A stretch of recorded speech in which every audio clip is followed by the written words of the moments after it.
Peter, James, and John to the top of the mountain. Elijah appears, Moses appeared, and God appears and said, "This is my beloved son." And when I won't go into the whole gospel, but when it's over and they go down the mountain, Jesus says to James, John, and Peter, "Don't tell any of the others what you saw, Elijah, etc., there, until I have risen from the dead." And they're like, "What? I mean, we just saw Elijah. Now you're talking about dying and rising."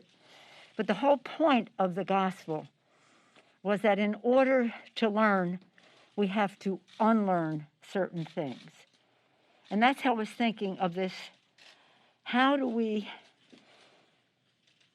open our minds to the new, to the entrepreneurial thinking that is out there, to help us to find common ground, to understand other points of view in a way that saves time, but also makes progress.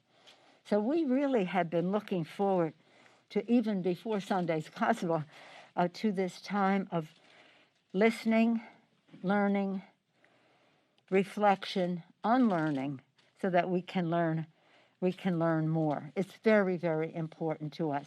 And it happens at a time, as the distinguished chair has indicated, a time when we have a new president of the United States, Joseph Biden, a new vice president, Kamala Harris, and we'll be honored with the Secretary of State and other leaders from this administration. But we're listening at that level and at the grassroots level and at the member level so that we can be transformed when we leave in a couple of days and have fresh eyes on the subject that we're out to see, but always true to our values. Build back better for the people, advancing justice, opportunity, and prosperity for every zip code. In that spirit, I yield to the distinguished gentleman from Maryland, a distinguished House Democratic leader, Mr. Hoyer. Let me say it's always a privilege to follow the Right Reverend Conductor of the Democratic House. I have a sort of a mundane role that I've been assigned, and that is to tell you what we're doing and what we're going to do. And we will do it in short 1 minute, 5 minutes. Now, Nancy and I have the ability to talk a little longer than that. But what these issue conferences are about are talking longer, more thoughtfully, more interface, more discussion as opposed to 1 minute statements. And it is to, as Nancy points out, the speaker points out, to look more in depth at the issues we confront. Now, the 117th Congress is facing one of the most daunting scenarios that we've seen. We faced daunting scenarios the last time we were in the majority, in 2009, 2007. But 2008, we had the Great Recession, and we needed to respond. And we did so in a very, very decisive way, and it made a difference, which is why we had one of the great growth patterns starting in 2010 because of that bill that we passed. And much of that had been discussed in previous issue conferences, Mr. Chairman. Now, I had the privilege for 5.5 years of being chairman of the caucus, so I know how important these conferences are, and I know the work that goes into it. And Pete, thank you very much for your leadership. And Catherine, of course, you were involved in these until you became the assistant speaker, so thank you as well. And Jim Clyburn and I have been around for a long time, so we've been to a lot of these. Well, he held one too, as short as possible. The House is off to a very good start. We're following a very productive Congress in the 116th for the House of Representatives. I continue to remind people, the fact that it met a slam door in the United States Senate did not mean that what we did wasn't a very productive, and very frankly, we passed 5 bills which kept us out of depression and assisted in confronting COVID-19. This week, we're taking action on H.R. 1, which is on the floor today. We're going to pass the Justice and Policing Act. The chairman talked about systemic racism. That is a very key part of our response. Over the next 2 weeks, we'll pass the PRO Act to make sure that working men and women have the right to organize and bargain collectively so that they can get a fair shake. We're going to look at gun violence, background checks, and Charleston loophole, which is led by Jim Clyburn. 90% of America supports that bill. 90% of that, or about 86%, supported when we sent it to the Senate in the last Congress, and it met a no way response. Important women's issues as well. This month is Women's History Month. We're going to pass the Equal Rights Amendment, the Violence Against Women Act reauthorization. We're also going to deal with immigration, the DREAM Act. About 85% of the Americans support that. So we are doing the people's agenda, and we'll pass that over to the Senate. As we look ahead to the remainder of 2021, we'll have a lot of work to do on behalf of the American people, much of which we will discuss over these next 2 days. As the theme of our issue conference says, we will be focused on building back better. That has a lot of applications, but essentially it means we want to come back from the crisis that we have confronted and come back better, and we will do that. That means over the course of this year, we will be looking at, and the chairman mentioned a number of these issues, rebuilding infrastructure, tackling climate change, strengthening access to affordable health care, expanding economic opportunity, addressing systemic racism. This issues conference will feature important conversations of some of the most pressing issues we face. We'll be hearing from experts in many fields as we have in the past. So I want to thank Chairman Jeffries, Vice Chairman Pete Aguilar, and all of the leadership that has worked so hard to get us to today and get us to tomorrow, get us through the 116th Congress in such a productive way. And I predict the 117th Congress is going to be one of the most productive Congresses in which I have participated. Thank you very much, Mr. Chairman and Mr. Vice Chairman. And I will now yield to my dear friend, who apparently is going to give a brief talk, Jim Clyburn. Thank you very much, Mr. Leader. I promise to be a little more brief than yours. That's not a big thing. Mr. Chairman, Mr. Vice Chair, Speaker Pelosi, the Assistant Speaker, my job is going to be rather easy this evening throughout this conference for some reason, and I think I know the reason why. I have decided to add a B word to this Build Back Better. Bold. Boldly. I think it's come to a surprise of a lot of people that President Biden has put forth such a bold plan. Well, we should not be surprised, because when he received the nomination, he did something that demonstrated his ability to go bold. He named the first woman to be vice president of these United States.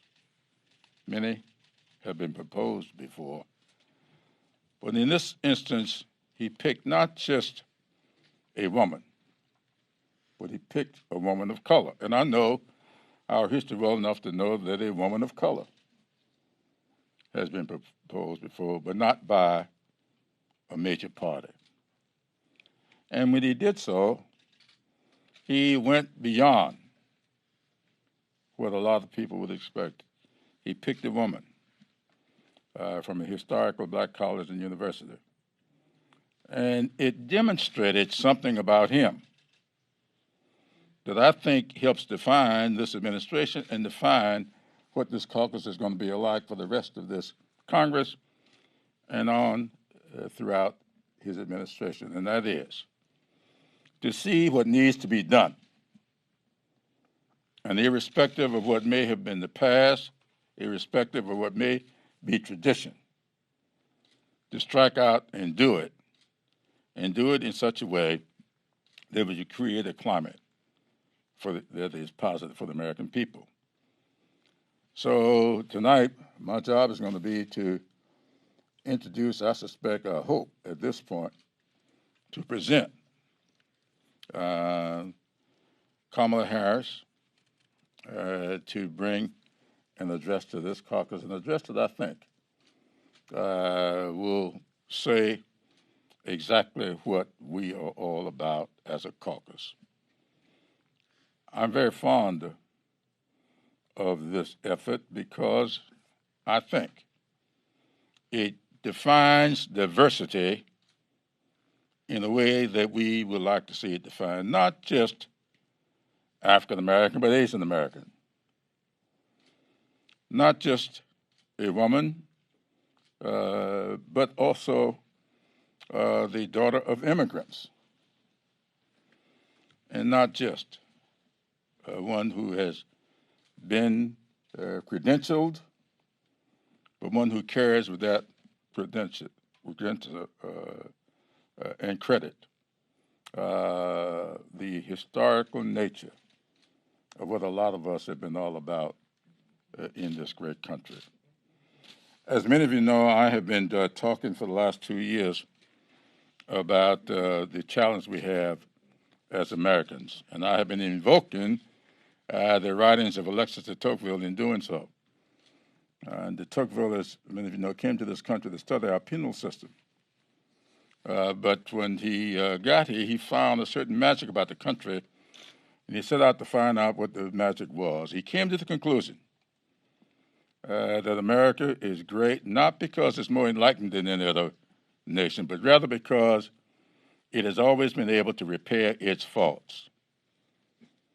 This administration and this Congress will take some bold steps to repair some significant faults that have erupted in our society, and I think we're going to do it in such a way that the American people will be pleased and will look forward to the future with great aspirations. With that, I'll yield to the distinguished Assistant Speaker, Catherine Clark.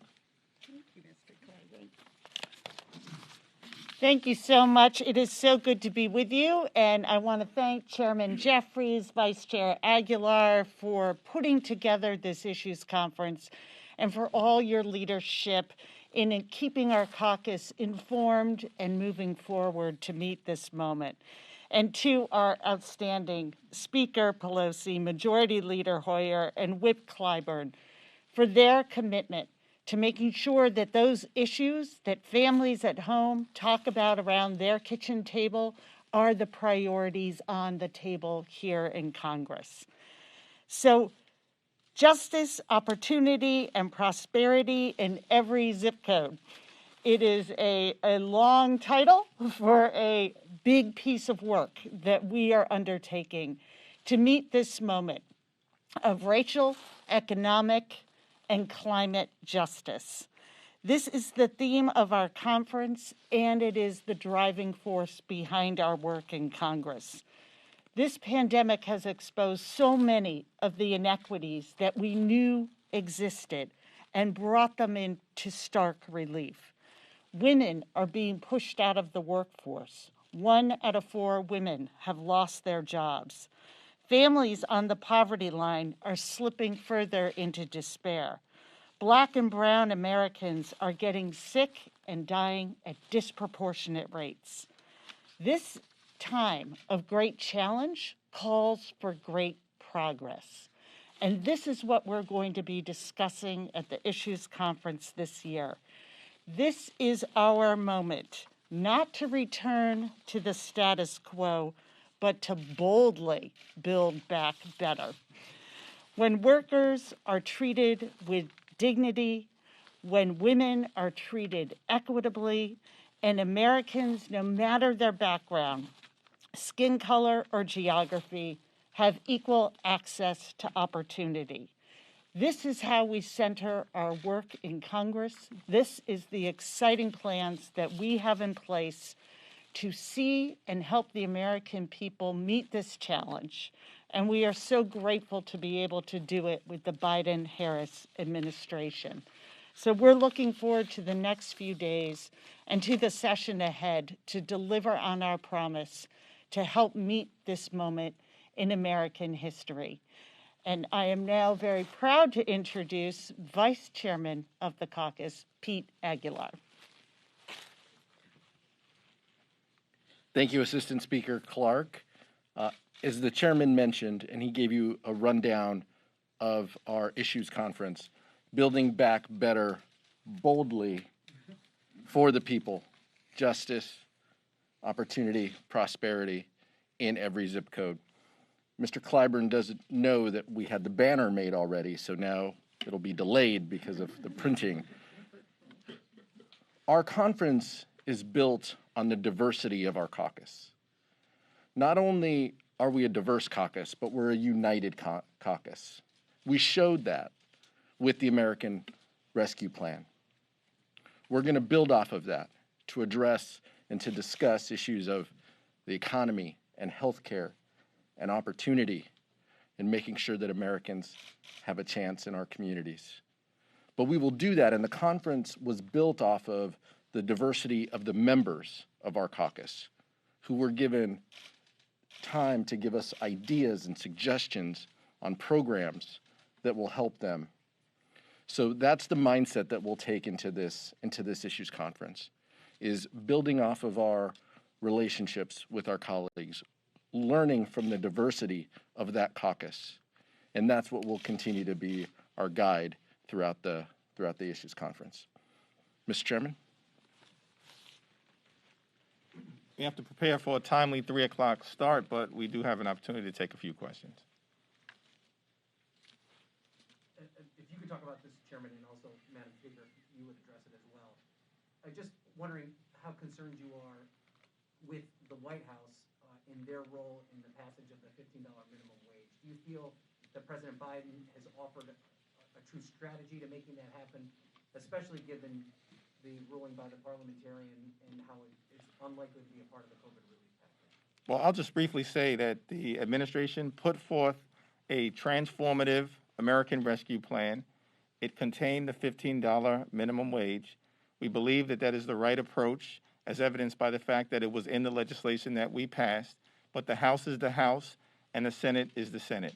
They have a process, they have a parliamentarian, and I'm not going to speak on what their process will yield, other than to say, as I think the Speaker has made clear, we're committed to making sure that we raise the minimum wage to $15 per hour. It's the wealthiest country in the history of the world.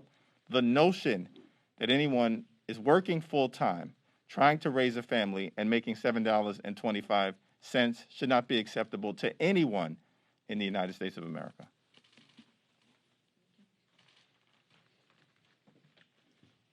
The fight for 15 is one that many of us have been involved in for a few years. And just because this may not survive the Senate right now doesn't mean that that fight is anywhere near over. So we will continue to use whatever legislative options are available to us. It is wildly popular among the American people in a bipartisan, nonpartisan way. Democrats, Republicans, independents, and the rest support raising the minimum wage. I come to this with experience when Steny and Mr. Clyburn and I raised the minimum